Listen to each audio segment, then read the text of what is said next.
نحمده ونصلي ونسلم على رسوله الكريم وعلى آله وأصحابه أجمعين أما بعد أعوذ بالله من الشيطان الرجيم بسم الله الرحمن الرحيم يا أيها الذين آمنوا اذكروا الله ذكرا كثيرا وسبحوه بكرة وأصيلا آمنت بالله صدق الله العظيم وبلغنا رسولہ النبی الکریم الامین۔ کہاں سے وہ زبان لاؤں کہ جس سے یا رسول اللہ کروں میں بیان گن تیرے تمامی یا رسول اللہ۔ محمد تو اللہ محمود دونوں حمد کے محمود، دونوں کا ایک ہی معنی گرامی یا رسول اللہ۔ دہائی حسن یوسف کی بڑی مشہور دنیا میں، وہاں بھی آپ کا جلوہ گرامی یا رسول اللہ۔ میرے سید رسول اللہ تیرا ایک امتی یعقوب رحمت اللہ تعالی علیہ، طلب اس کو تیری زیارت مدامی یا رسول اللہ۔ قال اللہ تبارک و تعالی فی شان حبیبہ ان اللہ و ملائکتہ یصلون علی النبی یا ایہا الذین آمنوا صلوا علیہ وسلموا تسلیما۔ الصلاۃ والسلام علیک یا سیدی یا رسول اللہ وعلی آلک و اصحابک یا سیدی یا حبیب اللہ۔ تمام حمد و ثنا، تعریف و توصیف اللہ رب العزت کے لیے، جو خالق کائنات بھی ہے اور مالک ارض و سماوات بھی۔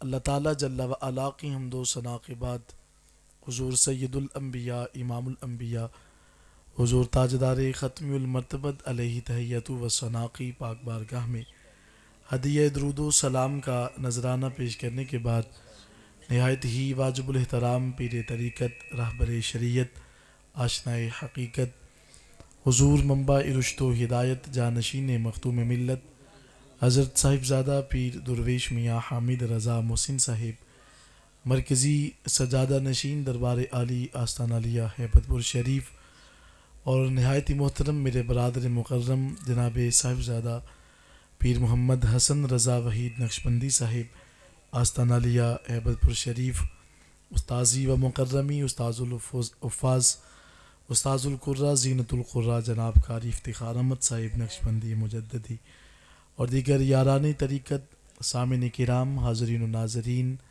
السلام علیکم ورحمۃ اللہ وبرکاتہ۔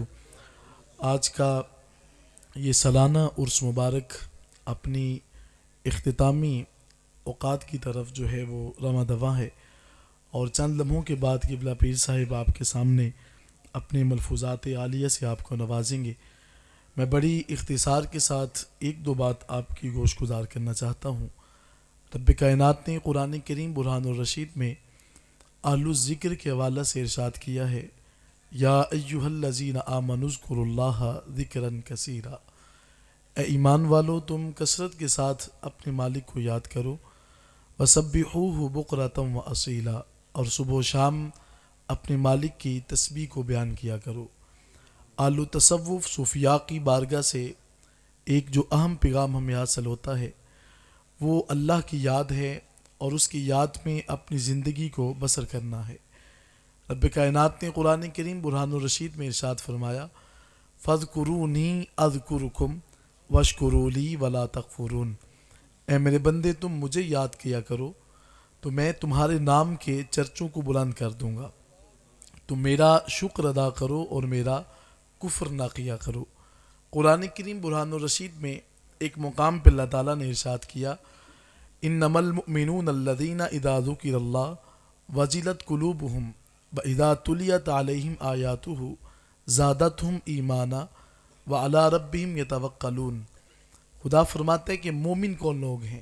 فرمایا مومن تو وہ لوگ ہیں کہ جب اللہ کا ذکر کیا جاتا ہے تو ان کے دل ڈر جاتے ہیں۔ صاحب مزار حضور قبلہ عالم محدث اعلیٰ رحمۃ اللہ تعالیٰ علیہ، آپ کی زندگی کا آپ کبھی مطالعہ کر کے دیکھیں، آپ کی زندگی کا ایک ایک لمحہ خدا اور اس کے حبیب علیہ الصلاۃ والسلام کی محبت میں بسر ہوا ہے۔ کہیں سرزمین موسیٰ پور شریف کی بستی ہے، کہیں وہ نالے کی سرزمین ہے، کہیں حضرت رات کے پہر اپنے مالک کو یاد کرنے کے لیے آپ نالے کی سرزمین میں جا کر کے سیرت فاطمہ کی شکل میں آپ جو ہے وہ کتاب کو تشکیل دیتے ہیں، اور کہیں